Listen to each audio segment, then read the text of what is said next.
10వ అధ్యాయం సొలొమోను జీవితంలో ఎవరెస్ట్ శిఖరం లాంటిది.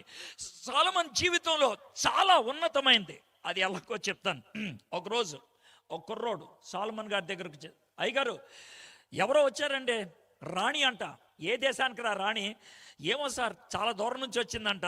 ఎంత దూరమో తెలియదు కానీ ఆవిడ షీబా అనే దేశం నుంచి వచ్చిందంట. అవునా? అరే అది ఎంత దూరమో తెలుసా?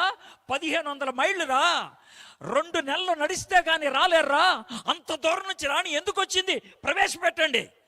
రాణి గారు చాలా దూరం నుంచి వచ్చారు, చాలా దూరం నుంచి వచ్చారు. ఎందుకు వచ్చారంటే, ఏం లేదు రాజుగారు, మీ జ్ఞానం గురించి మా ఊర్లో చెప్పుకుంటున్నారు. టెలివిజన్ లేదుగా, న్యూస్ పేపర్ లేదుగా, టెలిఫోన్ లేదుగా, నీకు ఎలా వచ్చిందో వర్తమానం? నోటి ద్వారా మనుషులు చెప్పుకుంటూ వచ్చేసారు సార్. 2 నెలలు నడిస్తే కానీ చేరలేనటువంటి ఊరికి నా జ్ఞానం గురించి తెలిసిందా? అవును సార్, అది అవునో కాదో తెలుసుకుందామని వచ్చేసాను సార్. కొన్ని రోజులు మీ దగ్గర ఉంటాను. సరే ఉండు, కొన్ని రోజులు ఉన్నది. అర్థమవుతుందా? సొలొమోను యొక్క జ్ఞానం 2 నెలలు ప్రయాణం చేస్తే కానీ వెళ్ళలేనంత దూరం, అంత దూరం ఆయన యొక్క ప్రతిభ, ఆయనకున్నటువంటి జ్ఞాన వివేచన అంత దూరం వ్యాపించింది. సొలొమోను జీవితంలో తారాస్థాయి అంటే అదే. ఒకవేళ ఇప్పుడు భూకంపం వస్తే 3 రకాలైన మనుషులు ఉన్నారు ఇక్కడ. 3 రకాలైన మనుషులు. ఒకడిని నేను స్టేజ్ మీద ఉన్నా, రెండోది కొంతమంది కుర్చీ మీద కూర్చున్నారు, మూడోది కింద కూర్చున్న వాళ్ళు ఉన్నారు. అతి పెద్ద దెబ్బ ఎవడితో తెలుసా? నాకు. ఎందుకో తెలుసా? పైనున్నా.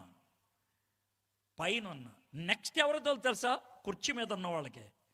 అతి తక్కువ దెబ్బ ఎవరు తెలుసా? కింద కూర్చున్న వాళ్ళకి. నేను ఎందుకు ఈ ఉదాహరణ చెప్పాను తెలుసా? ఆత్మీయంగా ఎదిగే కొద్దీ జాగ్రత్తగా లేకపోతే పడితే మొహం పగులుద్ది. నువ్వు అనుకున్నామో నేను ఆత్మీయంగా చాలా పైకి వెళ్ళిపోయాను, నాకేమవుదని. పైకి వెళ్ళావు కాబట్టి నువ్వు పడితే నీకు తగిలే దెబ్బ పెద్దదే. అందుకే గుర్తుపెట్టుకోండి, స్పీడు పెరిగినా హైట్ పెరిగినా భద్రతలు ఉండాలి. ఏరోప్లేన్ హైట్ పెరుగుద్ది, అందుకే బెల్ట్ వేసుకోమంటాడు. మోటార్ సైకిల్ స్పీడ్ పెరుగుద్ది, అందుకే హెల్మెట్ వేసుకోమంటారు. ఆత్మీయతలో ఎదిగితే, ఆత్మీయలో పైకి వస్తే మనకి భద్రతలు లేకపోతే తగిలే దెబ్బ చాలా భయంకరంగా ఉంటుంది. ఎందుకింత ఇంట్రొడక్షన్ ఇచ్చానంటే, 10వ అధ్యాయం పక్కనే 11వ అధ్యాయం ఉంది. 10వ అధ్యాయం పక్కనే 11వ అధ్యాయం. అది మాకు తెలియదేంటి?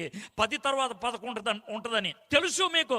కానీ ఆ 11వ అధ్యాయంలో ఏముందో తెలిస్తే, సార్ 10వ అధ్యాయంలో సొలొమోను ఏంటి సార్, 11వ అధ్యాయంలో సొలొమోను ఏంటి సార్, మాకు అసలు అంతు పట్టట్లేదు అనొచ్చు. అంత ఎదిగినటువంటి సొలొమోను పరిస్థితి ఏంటో మీ కళ్ళారా చూడండి. 11వ అధ్యాయం 3వ వచనం చదువుతున్నాను నేను. 11వ అధ్యాయం 3వ వచనం. అతనికి 700 మంది రాజకుమార్తెలైన భార్యలను, 300 మంది ఉపపత్నులను కలిగి ఉండిరి. అతని భార్యలు అతని హృదయమును త్రిప్పివేసెను.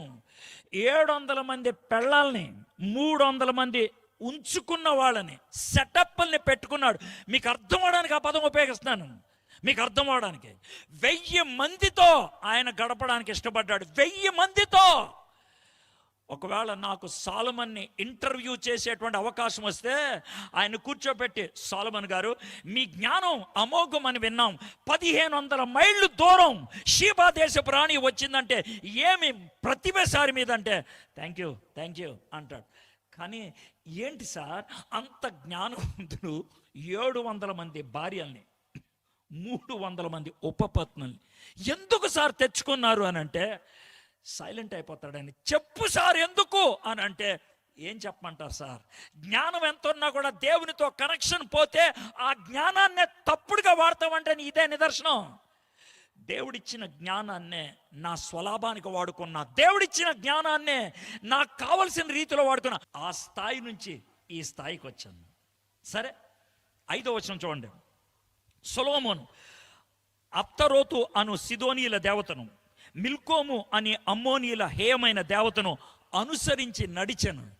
మీ పాస్టర్ గారు ఇప్పటిదాకా ఇక్కడ క్యాసిక్లు వేసుకున్నారు కదా, ఆ క్యాసిక్లు మానేసి నెత్తి మీద టోపీ వేసుకొని అల్లాహు అక్బర్ అంటే ఎలా ఉంటుంది మీరు ఆలోచించండి ఒకసారి. కానీ సొలొమన్ అలా అయిపోయాడు. సొలొమన్ అలా అయిపోయాడు. ఈరోజు దేవుణ్ణి ఆరాధించి దేవుడే సంతోషించేటట్లు చేసిన వ్యక్తి ఆయన వేరే దేవతల్ని అనుసరించాడు. వేరే దేవుళ్ళని కొలవటం మొదలుపెట్టాడు. ఎంత ఘోరం!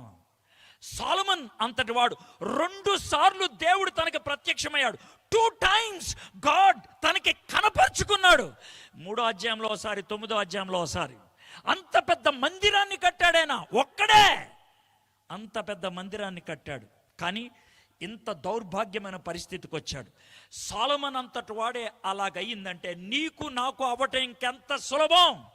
జాగ్రత్తగా ఉండకపోతే మన పరిస్థితి ఏంటి?